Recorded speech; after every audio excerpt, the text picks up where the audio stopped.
Hello students. Good evening बेटा, कैसे हैं आप लोग?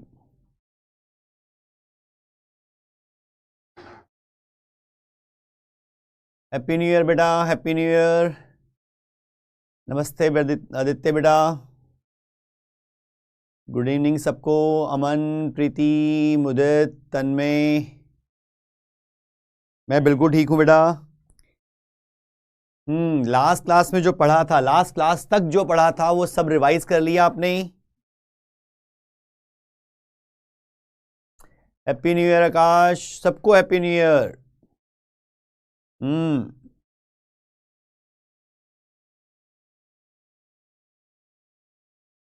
चलो, कोई डाउट हो बेटा मुझे मैसेज कर देना और हम आगे स्टार्ट करते हैं। लास्ट क्लास में हमने क्या पढ़ा था? हमने न्यूमेरिकल्स किए थे, कॉम्बिनेशन ऑफ लेंसेज के बारे में बात की थी, combination of thin lenses in contact, और ये फॉर्मूला बनाया था P is equals to P1 plus P2 plus P3 and so on, या 1/f is equals to 1/f1 plus 1/f2 and so on. ठीक है,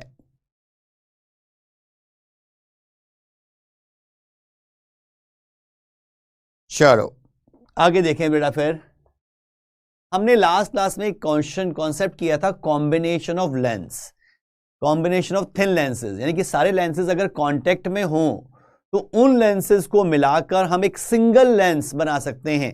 मींस उनको एक सिंगल लेंस से रिप्लेस कर सकते हैं, और जिस लेंस से रिप्लेस कर रहे हैं वो कैसा होगा, उसकी फोकल लेंथ क्या होगी, वो निकालने का फॉर्मूला हमने पढ़ा था। और जो फोकल लेंथ निकलती है उससे ये आइडिया मिल जाता है कि वो कॉन्वेक्स बनेगा या कॉनकेव बनेगा। लेकिन एक क्वेश्चन एनसीईआरटी में दे रखा है, इसको ध्यान से देखो बेटा, इस क्वेश्चन को ध्यान से देखो। इसमें निकालना है find the position of the image formed by the lens combination given in the figure. ध्यान से देखना बेटा, इनमें लेंसेज के बीच में डिस्टेंस दे रखा है, मींस इन्हें हम कांटेक्ट में लेके नहीं चल रहे। तो ऐसे क्वेश्चंस में वो वाला कॉन्सेप्ट जो हमने लास्ट क्लास में पढ़ा था वो नहीं लगेगा, ये पुराना कॉन्सेप्ट लगेगा। तीन लेंस दे रखे हैं, 1 2 3, तीनों को अलग अलग सॉल्व करेंगे। यानी कि पहले हम फर्स्ट लेंस से इमेज बनाएंगे एक, फिर जो इसकी इमेज बनेगी वो सेकंड लेंस के लिए ऑब्जेक्ट का काम करेगी, ठीक है, और फिर जो सेकंड लेंस की इमेज बनेगी वो थर्ड लेंस के लिए ऑब्जेक्ट का काम करेगी, और उसके बाद फाइनल इमेज मिलेगी। सर स्फेयर क्या लेंस बन सकता है क्या? हाँ अभिनव बेटा, स्फेयर भी एक लेंस है, लेकिन वो थिन लेंस नहीं है, तो उसमें वो जो लेंस वाले फॉर्मूले हैं वो यूज नहीं होंगे, क्योंकि लेंस के फॉर्मूले जो हमने डिराइव किए थे इस अजम्पशन पे कि दोनों कर्व सरफेसेस जिनमें रिफ्रैक्शन हो रहा है, या कम से कम एक कर्व सरफेस जिसमें रिफ्रैक्शन हो रहा है, उन दोनों के बीच के गैप को, यानी कि थिकनेस को हमने नेग्लेक्ट कर दिया था। स्फेयर में तो नहीं कर सकते, स्फेयर का तो रेडियस ही जो है उसका डायमीटर के बराबर उनमें गैप आ रहा है दोनों सरफेसेस में। तो स्फेयर को हम लेंस तो कह सकते हैं, लेकिन थिन लेंस नहीं कह सकते, और जो हमने फॉर्मूले बनाए हैं वो तो थिन लेंसेज के लिए हैं। इसका मतलब वो फॉर्मूले वैसे नहीं लगेंगे, उसमें दो अलग अलग रिफ्रैक्शन करने पड़ेंगे। ठीक अभिनव? सर कॉम्बिनेशन लेंस में ही डाउट है। गौतम देख बेटा, कॉम्बिनेशन लेंस तो बहुत सिंपल सा कॉन्सेप्ट था कि अगर हमें कुछ लेंसेज कांटेक्ट में दे रखे हैं तो इनको हम एक सिंगल लेंस से रिप्लेस कर सकते हैं, जिसकी फोकल लेंथ हम f मान लें, और ये f निकालने के लिए हमारे पास ये फॉर्मूला है। इस फॉर्मूले से f निकालेंगे, अगर f पॉजिटिव आ गई मींस ये मिलकर एक कॉन्वेक्स लेंस बन जाएगा, और अगर f नेगेटिव आ गई तो ये मिलकर एक कॉनकेव लेंस बन जाएगा। क्लियर गौतम? और उसके बाद एक सिंगल लेंस मिल गया तो सिंगल लेंस के लिए तो हमें काम करना आता है, लेंस फॉर्मूला हमारे पास है उसका यूज कर लेंगे। ठीक, अब जरा इस क्वेश्चन को ध्यान से देखें। ये क्वेश्चन कह रहा है कि तीन लेंसेज दे रखे हैं जो जिनमें गैप है, थिन लेंसेज तो हैं लेकिन गैप दे रखा है, और हमें फाइनल इमेज बतानी है, तो हमें तीनों को अलग अलग करना पड़ेगा। Sir combination of lenses use कहां आता है? मैं अभी उसका एक क्वेश्चन भी करवा देता हूं बेटा, मैं अभी उसका एक क्वेश्चन भी करवा देता हूं कैसे यूज करना है कॉम्बिनेशन लेंस में। पहले तो इस क्वेश्चन को देख लें। ये कह रहा है जी हमारे को यहां ऑब्जेक्ट दे रखा है पहले लेंस से 30 सेंटीमीटर पे, और तीनों की फोकल लेंथ दे रखी है, फाइनल इमेज बनानी है।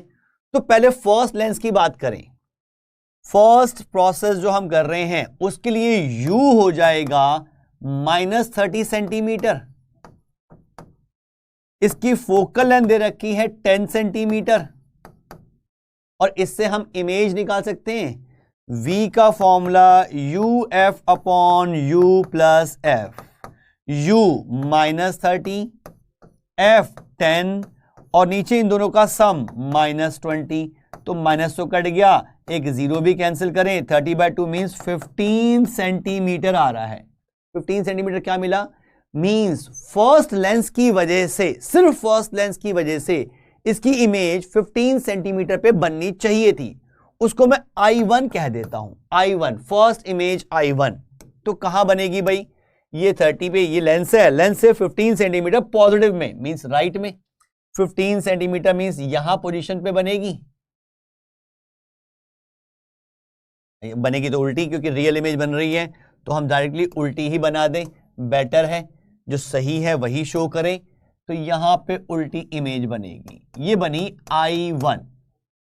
अब ये जो I1 बनी, ये सेकंड लेंस के लिए ऑब्जेक्ट का काम करेगी।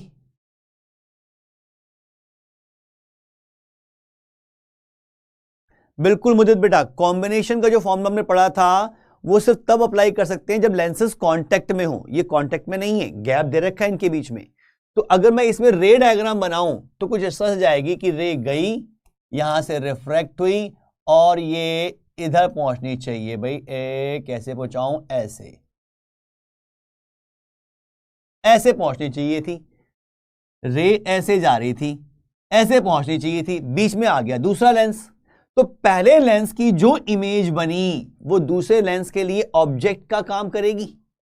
अब सेकंड लेंस की बात करें, यानी कि image I2, second image I2 की अगर मैं बात करता हूं तो उसके लिए अब U, ये इसके लिए ऑब्जेक्ट का काम करेगा। लेकिन देखो इस लेंस पे रेस तो इस डायरेक्शन में जा रही हैं और यहां पे मीट करती, इसका मतलब ये वर्चुअल ऑब्जेक्ट का काम कर रहा है। ये डिस्टेंस आ रहा है 15 सेंटीमीटर का, 15 सेंटीमीटर जो दिखा भी रखा है, ये 15 सेंटीमीटर और ये 5 सेंटीमीटर, तो बाकी डिस्टेंस रह गया 10 सेंटीमीटर।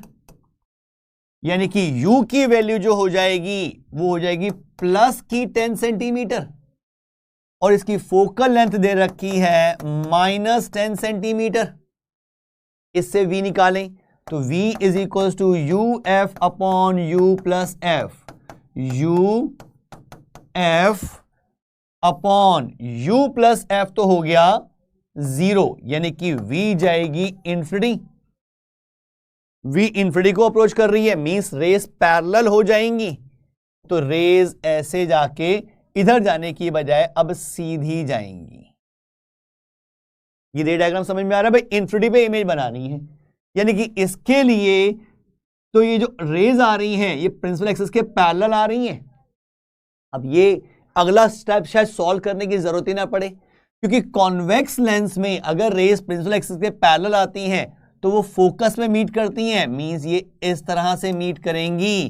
कहां पर, कितने डिस्टेंस पर, वो मीट करेंगी फोकस, यानी कि इसकी फोकल लेंथ कितनी है 30 सेंटीमीटर, 30 सेंटीमीटर पर। इसका मतलब फाइनल इमेज जो बनेगी, हम कह सकते हैं फाइनल इमेज की पोजीशन बतानी है, वो बनेगी 30 centimetre from third lens, 30 centimetre from third lens. क्या ये समझ में आया?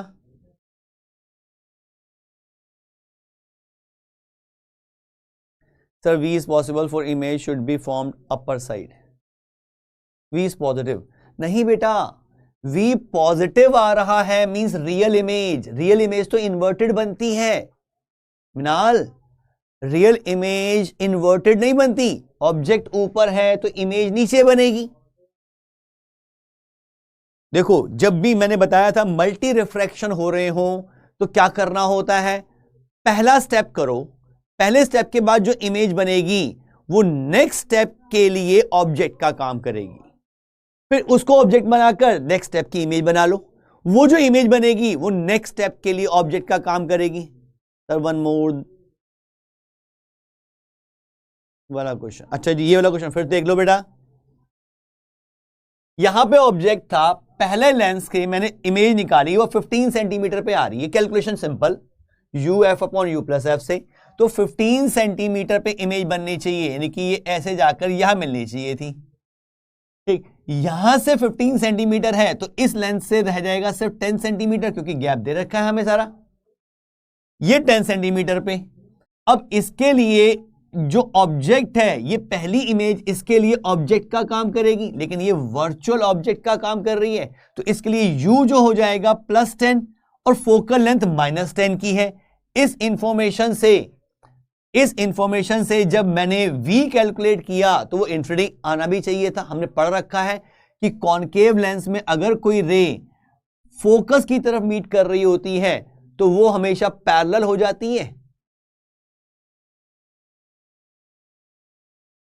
यू के प्लस और माइनस में बहुत कंफ्यूजन होता है। देख बेटा, फिर समझ ले इस चीज को, इंपॉर्टेंट पॉइंट है, बोर्ड एग्जाम में आ सकता है।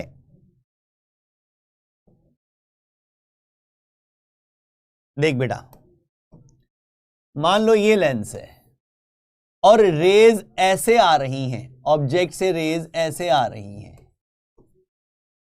इसका मतलब ऑब्जेक्ट यहां पर है, तो u हो जाएगा नेगेटिव। लेंस ऐसे है और इंसिडेंट रेज ऐसे आ रही हैं, तो ये किसी पॉइंट से तो नहीं आ रही, इसका मतलब इनको एक्सटेंड करूंगा तो ये यहां मीट करती, तो ये ऑब्जेक्ट का काम कर रहा है, इसके लिए u हो जाएगा पॉजिटिव।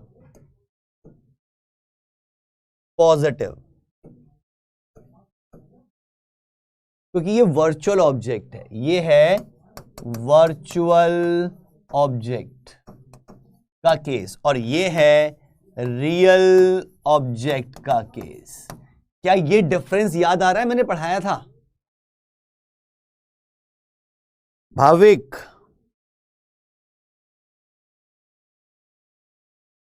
हाँ बेटा, हर बार एक स्टेप पे एक ही लेंस सॉल्व करेंगे। आप खुद सोचो कि जब तक रे इस लेंस से पास नहीं कर जाएगी तब तक दूसरे पे इंसिडेंट नहीं होगी। तो जब फर्स्ट लेंस सॉल्व कर रहे हैं तो सिर्फ फर्स्ट को दिमाग में लेके चलना है। जब फर्स्ट सॉल्व कर लिया अब सिर्फ सेकंड को दिमाग में लेके चलना है। जब सेकंड सॉल्व कर लिया तो सिर्फ थर्ड को दिमाग में लेके चलना है। थर्ड लेंस की वजह से देख लेते हैं, तो सेकंड की वजह से क्या हुआ, इमेज इन्फिनिटी पे बनी, अब ये इन्फिनिटी पे जा रही है। अब ये इमेज कहां बनेगी, कैलकुलेशन से भी कर सकते हो और सिंपल लॉजिक से भी। मैंने सिंपल लॉजिक से कर दिया कि इसमें रेज जो है, अब ऑब्जेक्ट इन्फिनिटी पे है तो रेज पैरेलल आएंगी, नहीं तो कर लो। थर्ड इमेज के लिए u तो हो जाएगा इन्फिनिटी, भाई इसकी इमेज जो बनी उसके लिए ऑब्जेक्ट, सेकंड स्टेप की जो इमेज है वो थर्ड स्टेप के लिए ऑब्जेक्ट, तो u तो हो गया इन्फिनिटी। फोकल लेंथ इसकी है 30 सेंटीमीटर, तो इमेज कहां बनेगी, 1/v minus 1/u is equal to 1/f में अगर मैं u को इन्फिनिटी पुट करूंगा तो ये पार्ट 0 हो जाएगा, यानी कि v is equal to f मतलब 30 सेंटीमीटर ही आ जाएगा, यानी कि फाइनल इमेज इससे 30 सेंटीमीटर के गैप पर बनेगी। क्या ये क्लियर?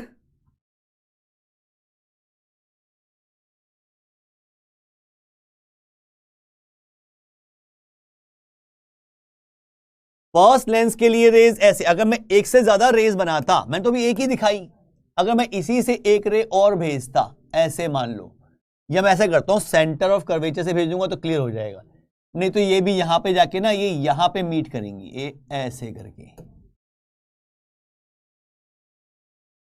यानी कि इस लेंस के लिए देखें तो रेज ऐसे आ रही है जो यहां मीट करती, तो इसके लिए तो वर्चुअल ऑब्जेक्ट हो गया, और ये रेज बाद में जा रही हैं सीधी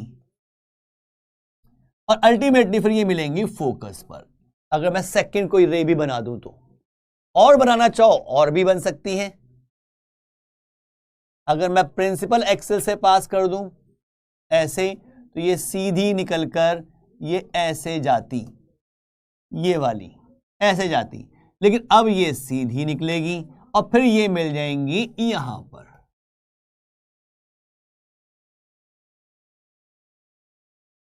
अगर एक से ज्यादा रे भी दिखानी है तो ठीक।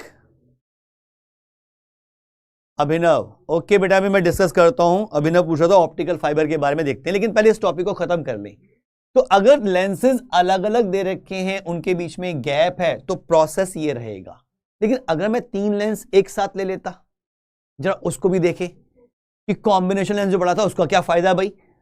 अगर कोई यूज ही नहीं हो रहा तो देखें कैसे करना है उसको बेटा। एक पेज इंसर्ट कर दूं, हमने किया है यहां तक। देखो भाई, मान लो क्वेश्चन इस टाइप से आ जाता कि एक लेंस ये और एक लेंस ये और एक लेंस और लगा देते हैं, वही फोकल लेंथ ले लेते हैं तीनों जो हमने क्या दे रखी थी, 10 - 10 30, 10 - 10 30। मान लो मैं इनको कांटेक्ट में ले आता हूं, कांटेक्ट में है और यहां पर ऑब्जेक्ट है जो इससे 30 सेंटीमीटर के डिस्टेंस पे है और कहा जाए फाइनल इमेज बनाओ, तो मैं अब अलग अलग नहीं करूंगा, अलग अलग करने में टाइम लगेगा बहुत ज्यादा। विजय हैप्पी बर्थडे बेटा, क्या बात है, जनवरी के स्टार्टिंग में बर्थडे, गुड।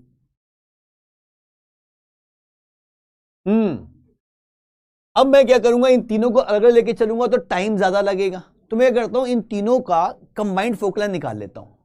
वो फॉर्मूला हमारे पास है 1/f = 1/f1 + 1/f2 + 1/f3। तो 1/f1 + 1/f2 + 1/f3 ये बन जाएगा, हाँ या ना। f1 + f2 और f3 लगा दिया, ये तो सब कट कैंसिल हो गए, 0 हो गए, तो f की वैल्यू आ गई 30 सेंटीमीटर। 30 सेंटीमीटर का मतलब हो गया कि नेट इन सब का जो कॉम्बिनेशन है वो एक सिंगल लेंस बनेगा और वो बनेगा कॉन्वेक्स लेंस, क्योंकि फोकल लेंथ पॉजिटिव की आ रही है। तो इन तीनों को हटाकर मैंने एक सिंगल लेंस लगा दिया जिसकी फोकल लेंथ 30 सेंटीमीटर की है और उस कॉम्बिनेशन से 30 सेंटीमीटर के डिस्टेंस पर ही एक ऑब्जेक्ट रखा हुआ है, तो इमेज कहां बनेगी, ठीक है, फोकल लेंथ 30 की। अब देखो फोकस पे ही ऑब्जेक्ट रखा हुआ है तो इमेज कहां बनेगी, इन्फिनिटी पर।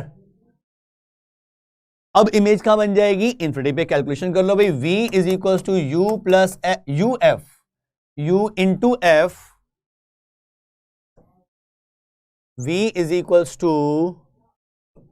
u × f / u + f।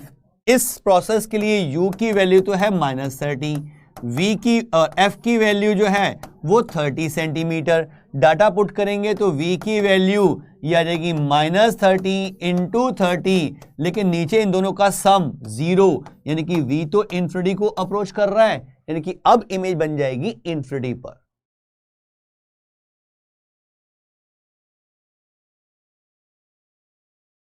Sir why other lenses won't act during formation of image from first. बेटा फर्स्ट लेंस की जब इमेज बना रहा है तो फर्स्ट लेंस पे ही तो रिफ्लेक्शन उस समय होगा, उसके बाद इमेज यहां बननी चाहिए थी।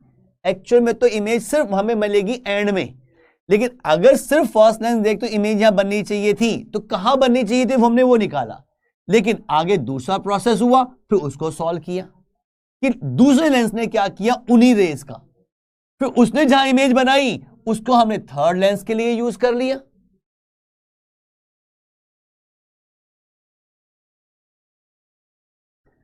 सर ऐप में क्लास लाइव नहीं चल रही, फोन पे वेबसाइट पे में देख पा। अच्छा इमेज पे क्यों नहीं, ऐप पे चलनी चाहिए क्लास तो। मुझे ये क्लियर बेटा, मैं भी कंफर्म करता हूं क्या हो गया दिक्कत बेटा।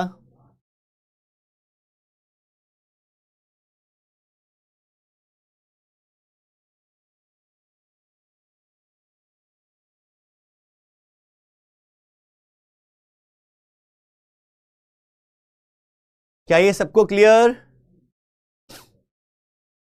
और अगर ये कंबाइंड हो जाते तो केस ये बन जाता। ऐसे जितने मर्जी लेंस दे दो, इक्विवेलेंट फोकल लेंथ निकाल के कर सकते हैं। सर अगर अब इक्विवेलेंट फोकल लेंथ पूछ लें तो क्या करें, किस केस में?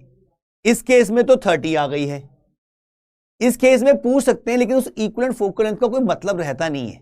दो लेंसेज के लिए भी हमारे पास फॉर्मूला है, दो लेंसेज के लिए अगर वो गैप पर हैं, एक मान लेते हैं फोकल लेंथ f1, एक की फोकल लेंथ f2 और बीच में गैप d हो, इसके लिए भी फॉर्मूला है, लेकिन हमारे किसी काम का नहीं, वो हमारे कोई यूज नहीं होता, कोई जरूरत ही नहीं उसको करने की। अगर ऐसे गैप में है तो अलग अलग इमेज बना के करें बेटा। अर्पणा सिंह, अच्छा ऐप पे ही अच्छा ऐप पे चल रही है तो फिर किसी और की दिक्कत होगी बेटा, आपके एंड पे कुछ दिक्कत होगी बेटा।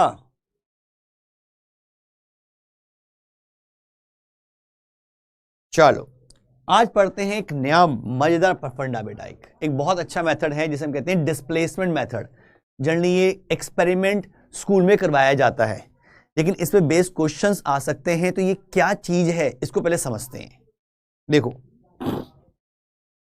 मान लो, ये तो आइडिया सबको होगा कि अगर हम किसी ऑब्जेक्ट की रियल इमेज बनाते हैं तो रियल इमेज को हम स्क्रीन पे शो कर सकते हैं, वर्चुअल इमेज को हम स्क्रीन पे शो नहीं कर सकते, लेकिन रियल इमेज को हम स्क्रीन पे शो कर सकते हैं। ये फंडा ध्यान रखना है। मान लो मेरे पास यहां पर एक ऑब्जेक्ट है और यहां एक स्क्रीन है, मुझे इस ऑब्जेक्ट की इमेज इस स्क्रीन पे बनानी है किसी लेंस की हेल्प से। ऐसा कोई लेंस ले लिया, मुझे दे रखा है ऑब्जेक्ट और स्क्रीन के बीच का जो डिस्टेंस है वो है कैपिटल डी। ये सिंबल्स ध्यान रखने क्या चीज शो कर रहे हैं, ये सिंबल्स कहां क्या कर रहे हैं इनका याद रखना, क्योंकि फॉर्मूले बनेंगे तो उन फॉर्मूले में डी क्या है, एफ क्या है, एल क्या है, इन सब का ध्यान रखना पड़ेगा। चलो अब क्लियर है निशांत? अगर क्लियर है तो बेटा इसे समझ लो। यहां पे हमने कहीं लेंस रखना है, बताना कि लेंस कहां रखें कि इस ऑब्जेक्ट की इमेज इस स्क्रीन पर बन जाए। एक बेसिक थ्योरी से स्टार्ट करते हैं, फिर इसमें हम फॉर्मूले जो बनेंगे उनका यूज करेंगे।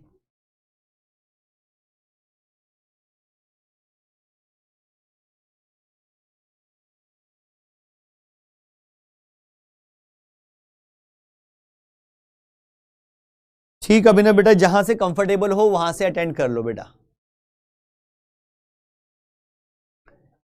कुछ मैं रिपीट कर रहा हूं सिचुएशन को, ये ऑब्जेक्ट और ये स्क्रीन, इनके बीच का डिस्टेंस दे रखा है कैपिटल डी।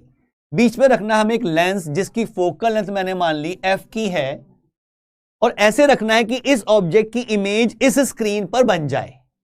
अब कहां रखना है ये निकालना है। तो मैंने मान लिया भाई ये जो डिस्टेंस है ये सपोज एक्स का है। अब अगर ये डिस्टेंस x का है और ये डिस्टेंस कैपिटल D का है तो बाकी जो बचेगा वो कैपिटल D माइनस एक्स का बचेगा। इसका मतलब ऑब्जेक्ट यहां पे है तो इमेज यहां बनेगी स्क्रीन पर। ठीक, यानी कि इस डाटा को देखूं तो मैं कह सकता हूं कि भाई इंसिडेंट रे जो जाएंगी वो तो इस तरफ जानी है ऑब्जेक्ट से, मींस राइट डायरेक्शन पॉजिटिव और लेफ्ट डायरेक्शन नेगेटिव है। इसका मतलब मैं u को लिख सकता हूं माइनस एक्स और v को लिख सकता हूं d माइनस एक्स, और फोकल लेंथ f है। जब इसमें लगाएं लेंस फॉर्मूला, इसमें लगाते हैं लेंस फॉर्मूला, तो यहां पे आएगा 1/v minus 1/u is equal to 1/f, मतलब 1/d minus X minus 1/u, u is minus x is equal to 1/f। ये माइनस माइनस तो कट जाएगा, ये प्लस हो गया। एलसीएम लेके सिंप्लीफाई करें तो आएगा d minus X into X, तो आ गया एलसीएम, ऊपर आ जाएगा x plus d minus x is equal to 1/f। ऊपर से x देखें तो x प्लस का x माइनस का कैंसिल, ये आ रहा है d upon dx minus x square is equal to 1/f। मैंने नीचे ब्रैकेट ओपन कर दी, dx और एक्स स्क्वायर लिख दिया।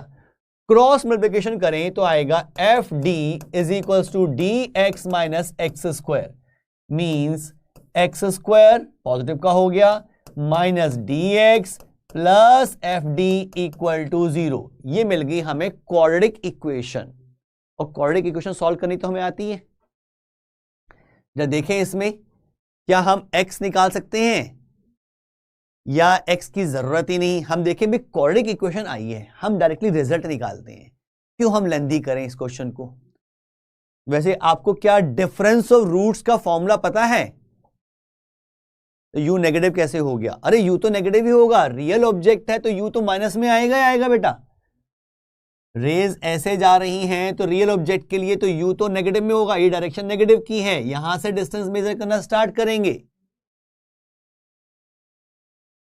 मनस्वी क्लियर है बेटा? यू तो रियल ऑब्जेक्ट के लिए अभी तो डिस्कस किया था कि अगर किसी लेंस पर ऐसे रेज आ रही हैं तो यू नेगेटिव होगा, रियल ऑब्जेक्ट। तो वही सिचुएशन तो यहां पे बन रही है, ये ऑब्जेक्ट है, रेज ऐसे आ रही हैं तो ये इस पॉइंट से आ रही हैं, इसका मतलब ये रियल ऑब्जेक्ट है तो यू तो नेगेटिव ही होगा, -x। बेटा चैप्टर कब खत्म होगा इसकी टेंशन मत लो, सीख लो, खत्म टाइम से हो जाएगा। बहुत क्लासेस मिली हैं इसके लिए, हमें आराम से कंप्लीट होगा ये।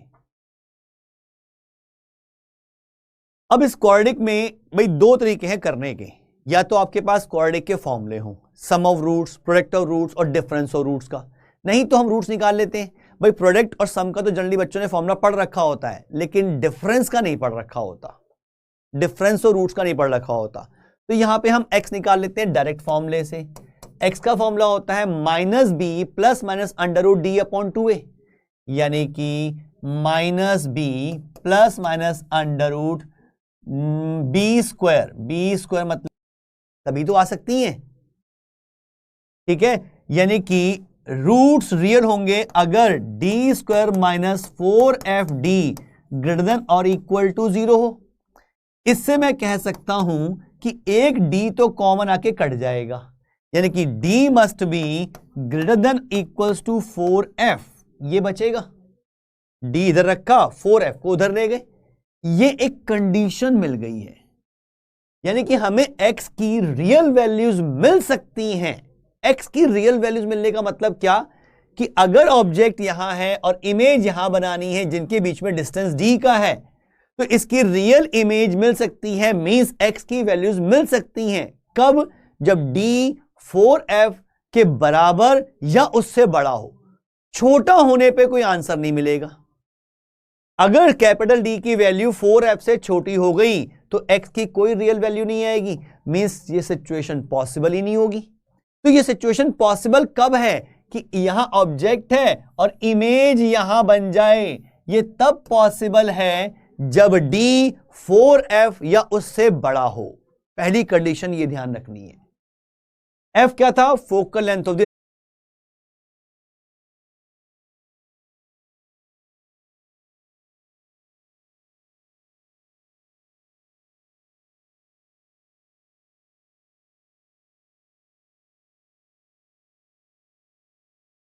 का पोर्शन समझ में आ रहा है?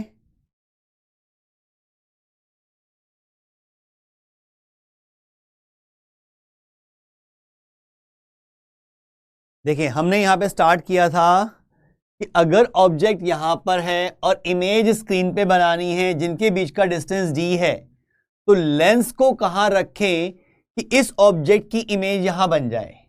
वो लेंस को कहां रखें, वो हम x लेके चले, और हमें x के दो आंसर मिल रहे हैं, मींस लेंस की दो डिफरेंट पोजीशंस पॉसिबल हैं जिसके लिए इस ऑब्जेक्ट की इमेज इस स्क्रीन पर बन सकती है। क्या ये क्लियर आप लोगों को?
तो ये दूसरा लेंस कहाँ से आया? प्लीज रीड अगेन, फिर समझ लो बेटा, ये फिर समझ लो, ये दूसरा लेंस नहीं आया, फिर समझो, ये लेंस वही है, बस इस लेंस को हम यहां भी रख दें तो भी इमेज वही बन रही है। अगर यहां से रेज भेजूंगा ऐसे करके इस पोजीशन पर तो भी इमेज यही बन रही है। हमने स्टार्ट कैसे किया था, फिर समझ लो बेटा इस चीज को। तो please explain again, video was post. Okay, ये दोबारा से समझा दिए प्लीज, कुछ नहीं आया दिमाग में। ओके जी, फिर समझ लो, हटा दो ये सब, दोबारा से कर लें, इरेज ऑल। चलो जी समझो इसको, अच्छा कॉन्सेप्ट है, आना चाहिए। ये ऑब्जेक्ट और यहां पे मुझे बनानी है इमेज जो है एक स्क्रीन, और ऑब्जेक्ट और स्क्रीन के बीच का डिस्टेंस दे रखा है कैपिटल डी। पूछा गया कि बीच में लेंस रखना है हमें, एक यहां पे कहीं लेंस रखना है, तो लेंस जिसकी फोकल लेंथ f है, कितने डिस्टेंस पर रखें, ये x निकालना है कि इस ऑब्जेक्ट की इमेज इस स्क्रीन पर बने। तो मैंने देखा भाई ये x है और ये d है, तो ये जो बाकी डिस्टेंस होगा ये d माइनस x का होगा। भाई अगर ये x है ये d, तो ये d माइनस हो जाएगा, क्योंकि पूरा डिस्टेंस तो d दे रखा है। इस इंफॉर्मेशन में देखें कि रेज ने जाना तो ऐसे है ऑब्जेक्ट से, इसका मतलब right direction positive, left negative, तो u की वैल्यू माइनस एक्स और v की वैल्यू पॉजिटिव में d माइनस एक्स आ जाएगी। ये v हो जाएगा, ये u हो जाएगा, x नेगेटिव का। क्लियर? अब u और v मिल गया और फोकल लेंथ हमें पता है f, तो मैं लेंस फॉर्मूला यूज कर सकता हूं, means 1/v minus 1/u is equals to 1/f। Apply करते हैं, यहीं पे कर लेते हैं थोड़ा सा।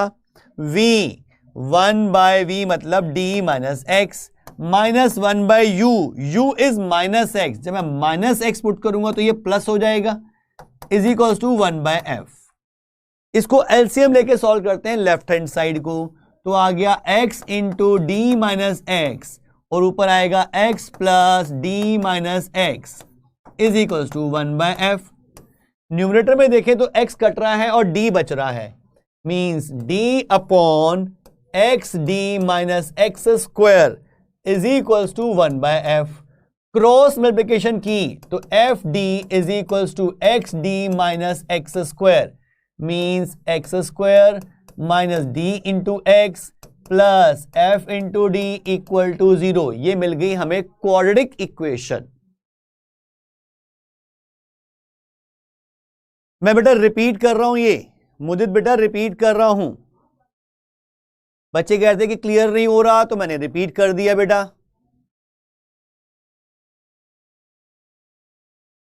बहुत अच्छा कॉन्सेप्ट है, समझना इसको। हमने स्टार्ट किया था ऑब्जेक्ट स्क्रीन, ऑब्जेक्ट और स्क्रीन फिक्स कर दी, यहां ऑब्जेक्ट रखना है, यहां स्क्रीन रखनी है, बीच में लेंस रखना है। लेंस कहां रखूं, इस तरह से चेक कर रहे हैं कहां रखें कि इसकी इमेज यहां बन जाए। वो मैंने कैलकुलेशन से देखा, तो मुझे इस x को निकालने के लिए एक क्वाड्रेटिक मिल रही है, और क्वाड्रेटिक के तो दो आंसर आते हैं, यानी कि इस x के दो पॉसिबिलिटीज हैं जो इसके रूट्स निकलेंगे। इसको अगर मान लेता हूं कि इसमें रूट्स जो हैं इसके, इस क्वाड्रेटिक इक्वेशन के जो रूट्स हैं, मान लिया वो x1 और x2 हैं। इसका मतलब क्या हुआ कि अगर दो रूट्स पॉसिबल हैं x1 x2, तो उसका मतलब क्या है? इस चीज को विजुलाइज करो कि ये ऑब्जेक्ट, ये स्क्रीन, दो पिक्चर बना देता हूं। ऑब्जेक्ट वहीं पे रखें, स्क्रीन वहीं पे रखें, तो ऐसा कुछ हो रहा है कि मैंने लेंस यहां रखा x1 डिस्टेंस पर, तो इसकी इमेज यहां बन गई।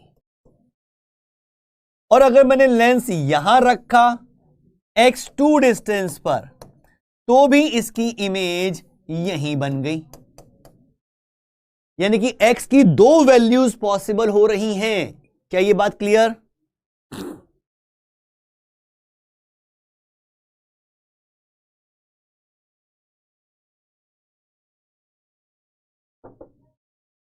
ये बात क्लियर हो रही है बेटा कि x की दो वैल्यूज पॉसिबल आ रही हैं। क्यों कह रहा हूं मैं? क्योंकि क्वाड्रेटिक बन रही है, दो रूट्स आ सकते हैं। मान लिया वो रूट्स x1 x2 हैं, तो ऐसी पॉसिबिलिटी हो सकती है कि मैं x1 पे रखूं तो भी इमेज वही बनेगी, x2 पे रखूंगा तो भी इमेज वही बनेगी, लेकिन क्यों, कब बनेगी, जरा ये भी सोचना है भाई। ये दो रूट्स तो तब आएंगे जब ये दो रूट्स पॉसिबल हो।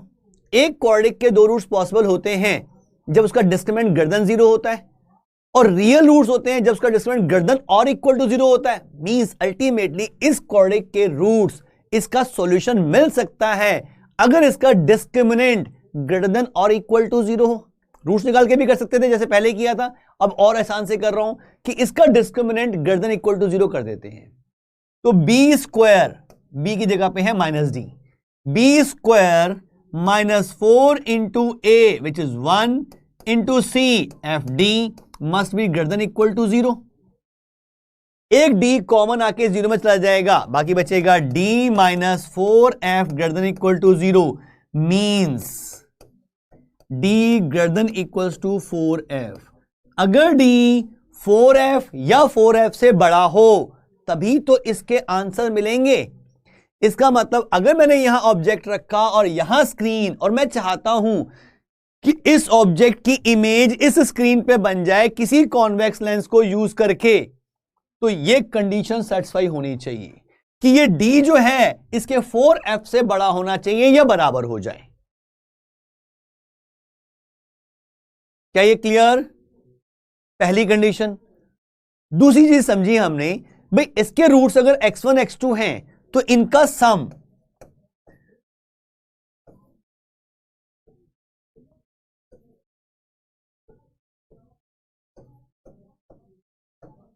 ऑफ रूट्स का कॉन्सेप्ट लगाएं। सम ऑफ रूट्स मतलब x1 प्लस x2, वो तो -b अपॉन a होता है। -b मतलब यहां पे हो गया d और a है 1, यानी कि रूट्स का सम आ रहा है d। x1 और x2 का सम आ रहा है d।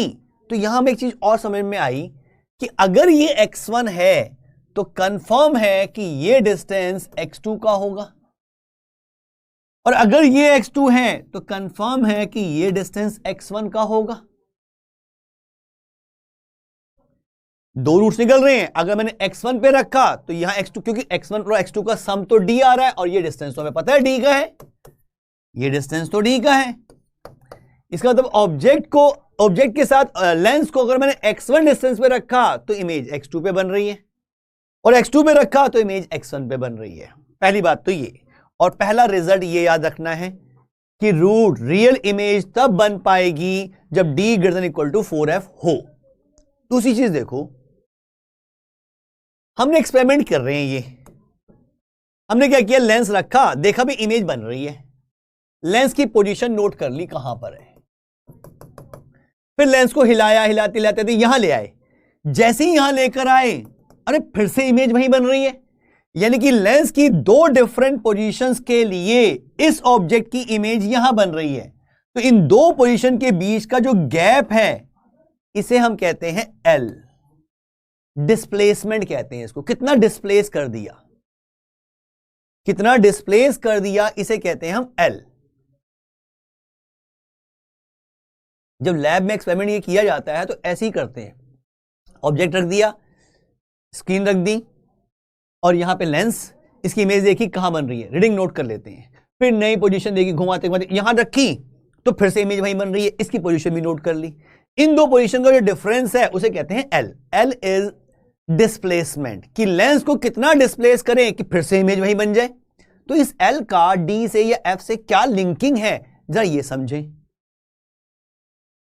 अगर मैं इस x को इसी फिगर में देखूं, ये L को, ये L का मतलब x2 और x1 का डिफरेंस है, यानी कि मैं L को कह सकता हूं x2 माइनस x1। L जो है वो x2 माइनस x1 ही तो है। अब x2 माइनस x1 निकालने के वैसे तो एक डायरेक्ट मैथ फॉर्मूला भी हमारे पास होता है, अगर आपको याद हो, नहीं पता तो मैं लिखवा देता हूं, ax square plus bx plus c equal to 0। अगर ये क्वाड्रिक इक्वेशन है, इसके रूट्स अल्फा और बीटा हैं, अगर इसके रूट्स जो हैं वो अल्फा बीटा हैं, तो आपने पढ़ा होगा alpha plus beta sum of roots होता है -b upon a, alpha beta product root होता है c अपॉन a, और अल्फा माइनस बीटा इनका मॉडुलस मींस इनके रूट्स का डिफरेंस ये होता है under root d upon a. अगर ये याद नहीं पता तो निकाल भी सकते हो भाई। इसके रूट्स कौन से होंगे? एक तो होगा minus b plus under root d upon 2a, और एक होगा minus b minus under root d upon 2a। इसमें से इसको माइनस करो तो यही आ जाएगा अंडर रूट डी अपॉन ए। तो ये डिफरेंस ऑफ रूट्स का फॉर्मूला ये हम डायरेक्टली यूज कर सकते हैं। तो डिफरेंस ऑफ रूट यानी कि under root d upon a. D कितना? B square minus 4ac। भाई देखें बी स्क्वायर माइनस 4ac क्या आएगा? डिस्क्रिमिनेंट तो हमने निकाला भी था, ये डिस्क्रिमिनेंट ही था। D square minus 4fd, D square minus 4fd, D square minus 4fd under root D, under root discriminant upon A. A क्या होता है? एक्स स्क्वायर का कोएफिशिएंट। अरे वो तो 1 है, तो यहां आ गया 1।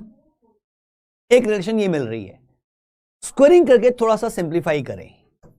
L square is equal to d square minus 4fd, यानी कि 4fd is equal to d square minus l square. तो f की वैल्यू आ जाती है d square minus l square upon 4d। ये फॉर्मूला भी आपको याद रखना है।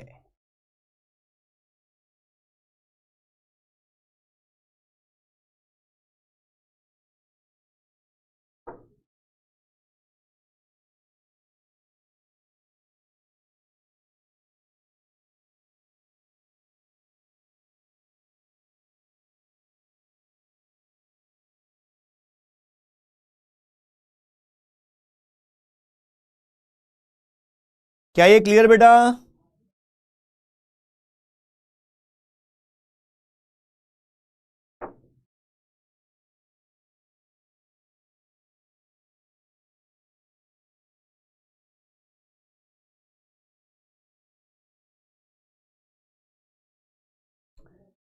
ये दो फॉर्मूले आपको ध्यान रखने हैं। एक तो फोकल लेंथ निकालने के लिए हम ये फॉर्मूला यूज करते हैं एक्सपेरिमेंटली। कैपिटल डी दे रखा होता है, डिस्प्लेसमेंट लेंस का डिस्प्लेसमेंट दे रखा है, तो एफ निकाल सकते हैं। लेकिन ये एफ तब निकलेगा जब ये कंडीशन भी सेटिस्फाई होगी that d is greater than equals to 4f। और इन पे बेस्ड क्वेश्चंस आते हैं, इन पे बेस्ड क्वेश्चन आते हैं। एनसीईआरटी की क्वेश्चन है, जब देखें उनको। उम्मीद है ये कॉन्सेप्ट समझ में आ रहा होगा। यहां रे डायग्राम को मैं कंप्लीट कर दूं। इस केस में तो ये ऐसे जा रही है और इधर, यानी कि इस लेंस की एक और पोजीशन पॉसिबल मैं इसमें बनाऊंगा, फिर कंफ्यूजन हो जाएगा बच्चे के भाई दूसरा कहां से आया। डेरिवेशन नहीं भी आता चल जाएगा, लेकिन ये रिजल्ट आया कहां से ये याद रहे तो बहुत हेल्प करता है। डेरिवेशन बोर्ड एग्जाम में नहीं आएगा, ये डेरिवेशन बोर्ड एग्जाम में नहीं आएगा, लेकिन ये रिजल्ट पे बेस्ड क्वेश्चन इस पे भी और इस पे भी एनसीईआरटी में ही दे रखे हैं। जरा देख लें, ये एनसीईआरटी का क्वेश्चन है। सुने बेटा इसको। The image of A small electric bulb fixed on the wall of A room is to be obtained on the opposite wall 3 meter away by means of a large convex lens। यहां एक bulb और यहां पे दूसरी wall, इनके बीच का gap जो है वो है 3 मीटर, और मुझे इसकी इमेज यहां बनानी है किसी कॉन्वेक्स लेंस को यूज करके। वही सिचुएशन आ गई भी, ऑब्जेक्ट फिक्स और स्क्रीन फिक्स, जहां पे इमेज बनानी है मींस इमेज की पोजीशन फिक्स, लेंस रखना है। What is the maximum possible focal length? Focal length maximum possible निकालनी है of the lens required for this purpose. तो हमारे पास कंडीशन क्या थी? That D must be greater than equals to 4f। D दे रखा है हमें 3 मीटर, 4f यानी कि f must be less than equals to 3/4 metre, यानी कि f must be less than equals to 0.75 metre, यानी कि f की मैक्सिमम वैल्यू, f की मैक्सिमम वैल्यू 0.75 मीटर की हो सकती है, यानी कि 75 सेंटीमीटर। अब वो रिजल्ट याद है तो कितनी जल्दी हो गया। ये एनसीईआरटी का क्वेश्चन है बेटा, रे ऑप्टिक्स का। टॉपिक नहीं लिखा हुआ डिस्प्लेसमेंट मेथड, लेकिन एनसीईआरटी में क्वेश्चन है ये। एक विपिन, तो ये कंडीशन हमें याद थी और आंसर मिल गया 2 स्टेप में, कुछ है ही नहीं। ठीक, what is the maximum possible focal length पूछी थी, वो हमने निकाल ली d greater than equals to 4f से। उम्मीद है ये क्वेश्चन समझ में आ रहा होगा। नेक्स्ट देखो, एक क्वेश्चन और इसी पे बेस्ड है। Screen is placed 90 centimetre from an object, sorry ये ऑब्जेक्ट और ये स्क्रीन, और ये डिस्टेंस दे रखा है 90 centimetre. The image of the object on the screen is formed by a convex lens. Convex lens से बनाई है at two different location, means यहां या यहां, दो जगह, separated by 20 सेंटीमीटर, means इनके बीच का गैप दे रखा है 20 centimetre. Determine the focal length of the lens. इसकी फोकल लेंथ निकालनी है। अरे अभी तो फॉर्मूला ड्राइव किया।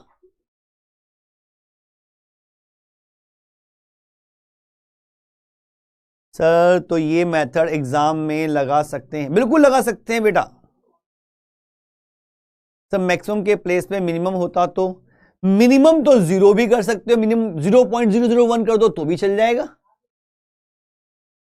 0.001 कर दो तो भी चल जाएगा। ठीक है, क्लियर है बेटा। अब यहां देखो, इसके लिए हमने एक फॉर्मूला बना था, f is equal to d square minus l square by 4d, d square minus l square by 4d, d था डिस्टेंस, l डिस्प्लेसमेंट था और f फोकल लेंथ। तो यहां पे वही चीज तो है, d दे रखा है, l दे रखा है और f पूछा है, means f is equals to d square minus l square upon 4d। सिर्फ फॉर्मूला तो लगाना है। कैपिटल D कितना हो गया, कैपिटल D हो गया भाई ये 90 सेंटीमीटर, और ये 20 सेंटीमीटर क्या हो गया, l डिस्प्लेसमेंट। तो 90 का स्क्वायर माइनस 20 का स्क्वायर अपॉन 4 इंटू 90, ये मिल जाएगी फोकल लेंथ, मींस 3600, नहीं 81, सॉरी 6 नहीं था 9 था, मैंने 6 का स्क्वायर कर दिया था, 8100 माइनस 400 अपॉन 360, तो ये कितना आ जाएगा भाई, 4 माइनस किया तो 7700 बाय 360, एक जीरो कैंसिल कर दी। थोड़ा बहुत कैलकुलेट कर लेते हैं, इजी करें, 2 से 18, 2 से 2 3 जा, 2 8 जा, 2 5 जा, यानी कि 385 बाय 18 सेंटीमीटर। पॉइंट्स में सॉल्व कर सकते हो आप आराम से। फिर क्लियर, क्या ये क्वेश्चन समझ में आ रहा है? क्या ये क्वेश्चन सबको क्लियर?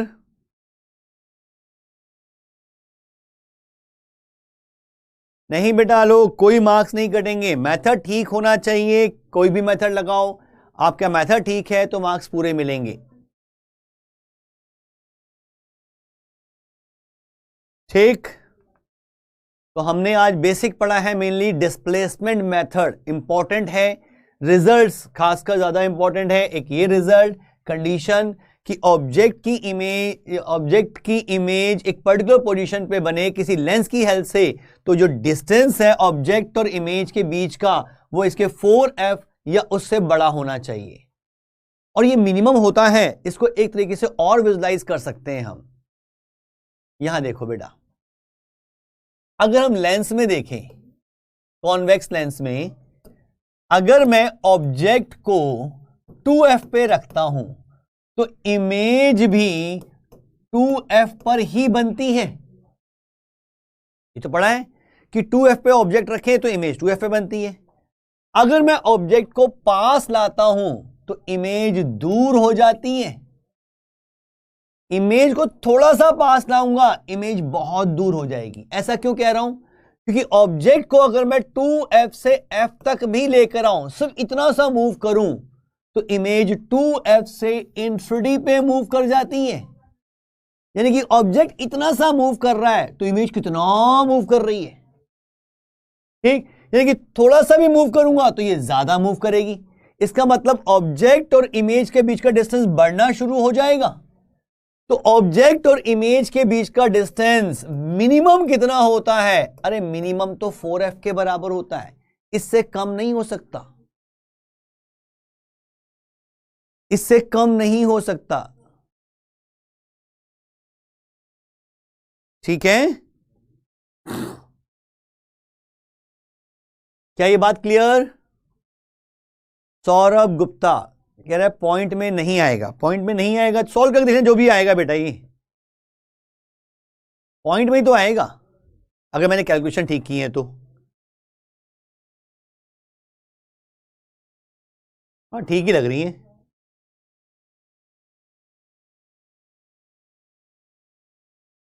क्या ये लॉजिक क्लियर है कि अगर ऑब्जेक्ट 2f पे है तो इमेज भी 2f पे बनती है।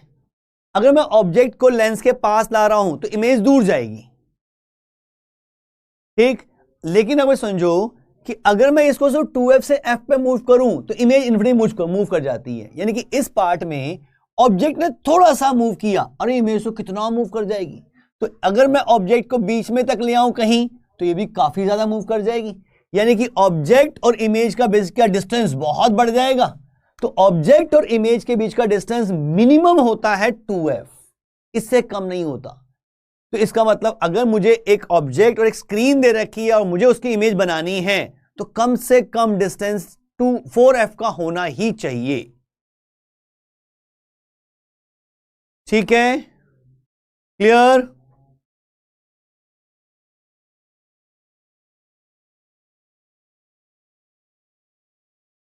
चलो ये तो हो गया हमारा डिस्प्लेसमेंट मेथड। नेक्स्ट पे जाएं तो हमारे पास आता है refraction of light through prism.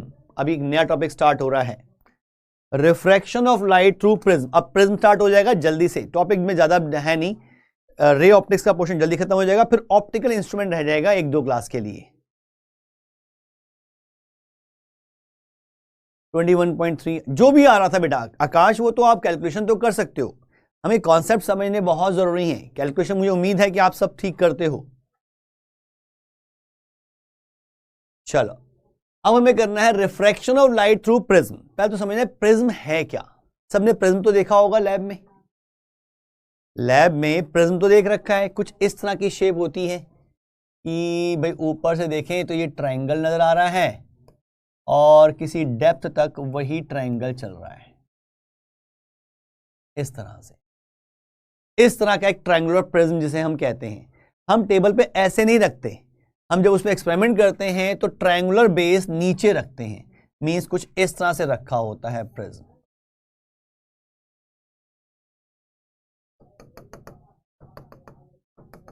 इस तरह से टेबल पे रख के हम एक्सपेरिमेंट करते हैं। भाई इसको लेटा रखा है इस तरह ट्रायंगुलर रेक्टेंगुलर बेस पे, और अब हमने ट्रायंगुलर बेस पे रख दिया तो ऐसे है। ऊपर से देखने पे हमें तो ये ऐसा ही नजर आएगा, सिर्फ ट्रायंगल जैसा। अगर मैं टॉप व्यू देखूं तो ऐसा ही नजर आएगा। और प्रिज्म में रिफ्रैक्शन क्या होता है, इन दो सरफेसेस में रिफ्रैक्शन होता है। मींस एक रे आती है, यहां पे इंसिडेंट होती है, ये एंगल आई बनता है, अंदर जाती है, फिर यहां पे रिफ्रैक्ट होके बाहर निकल जाती है।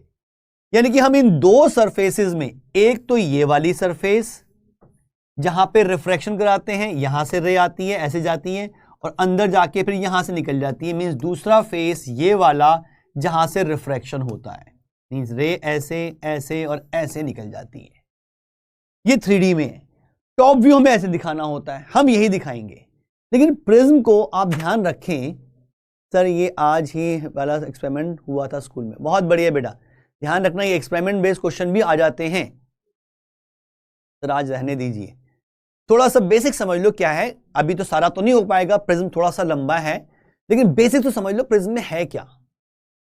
प्रिज्म को ना कभी भी इंस्ट्रूमेंट की तरह मत याद करो कि ये प्रिज्म इंस्ट्रूमेंट है, नहीं। जो हम रे ऑप्टिक्स में प्रिज्म पढ़ रहे हैं उसको एक कॉन्सेप्ट की तरह याद करो। कैसा concept? Refraction through two plane surfaces which are inclined to each other.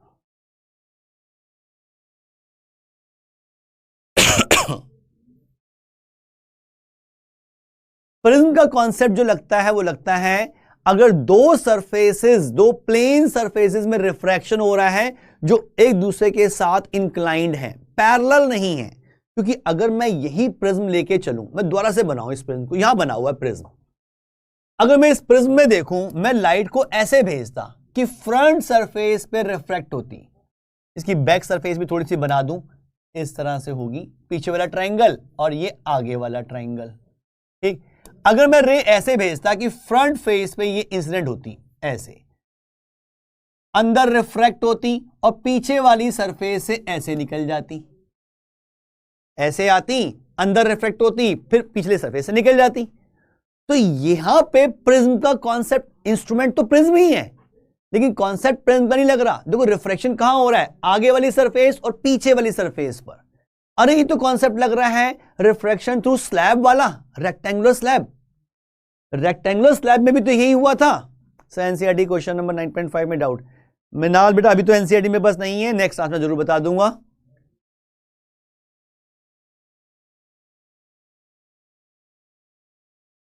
तो प्रिज्म इंस्ट्रूमेंट तो वही है लेकिन रिफ्रैक्शन वैसा ही हो रहा है जैसे ग्लास स्लैब में होता है। ग्लास स्लैब में भी तो ये होता है कि एक सरफेस में जाती है, फिर रिफ्रैक्ट होती है, दूसरे सरफेस से निकल जाती है और दोनों सरफेसेस पैरेलल होती हैं। ये आगे वाली सरफेस और ये पीछे वाली सरफेस, अरे ये तो पैरेलल ही है। कहने को तो प्रिज्म लेकिन कॉन्सेप्ट तो यूज हो रहा है रिफ्रैक्शन टू ग्लास सरफेस का। और अगर मैं ग्लास सरफेस ले लूं, ग्लास सरफेस कह रहा हूं, रेक्टेंगुलर ग्लास स्लैब ले लूं, रेक्टेंगुलर ग्लास स्लैब ले लूं इस तरह की, 3D में दिखा रहा हूं बेटा, 3D में विजुलाइज करना थोड़ा सा आसान हो जाएगा आपको। अगर रे ऐसे जा रही होती, भाई इस फेस पर इंसिडेंट हुई, अंदर रिफ्रैक्ट हुई और फिर यहां से निकल गई, ये काम तो हमने किया था, जिसका हमने साइड व्यू देखा था, हमने लेटरल डिस्प्लेसमेंट भी निकाली थी। लेकिन अगर इसी में रे यहां पे इंसिडेंट हो, इस तरह से अंदर जाए और इधर वाली सरफेस से बाहर निकल जाए, तो अब रिफ्रैक्शन कहां हुआ, इस सरफेस पे और इस सरफेस पे, टॉप और राइट वाली सरफेस पे। तो ये सरफेस तो पैरेलल नहीं है, तो यहां जो रिफ्रैक्शन हुआ, यहां प्रिज्म का कॉन्सेप्ट लग सकता है।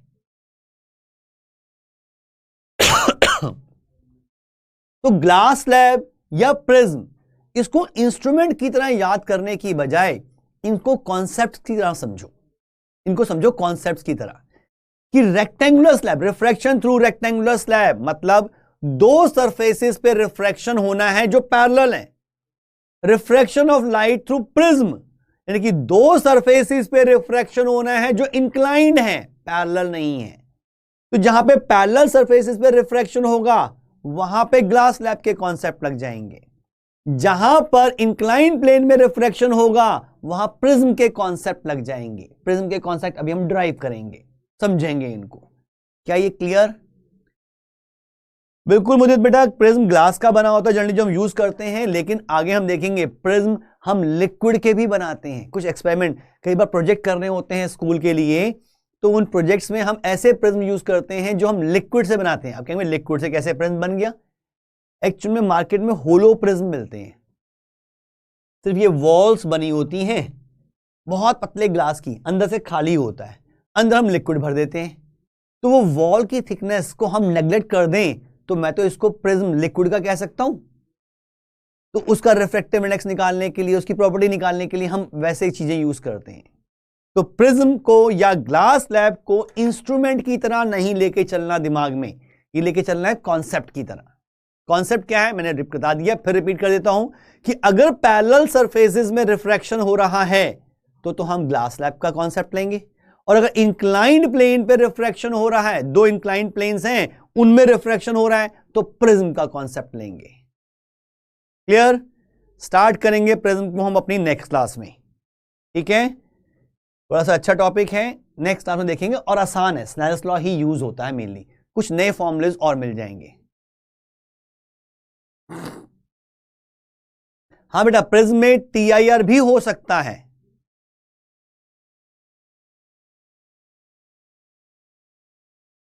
चलो बेटा ठीक है, मिलते हैं नेक्स्ट क्लास में, प्रिज्म से कंटिन्यू करेंगे आगे इसको। ठीक, ओके बेटा।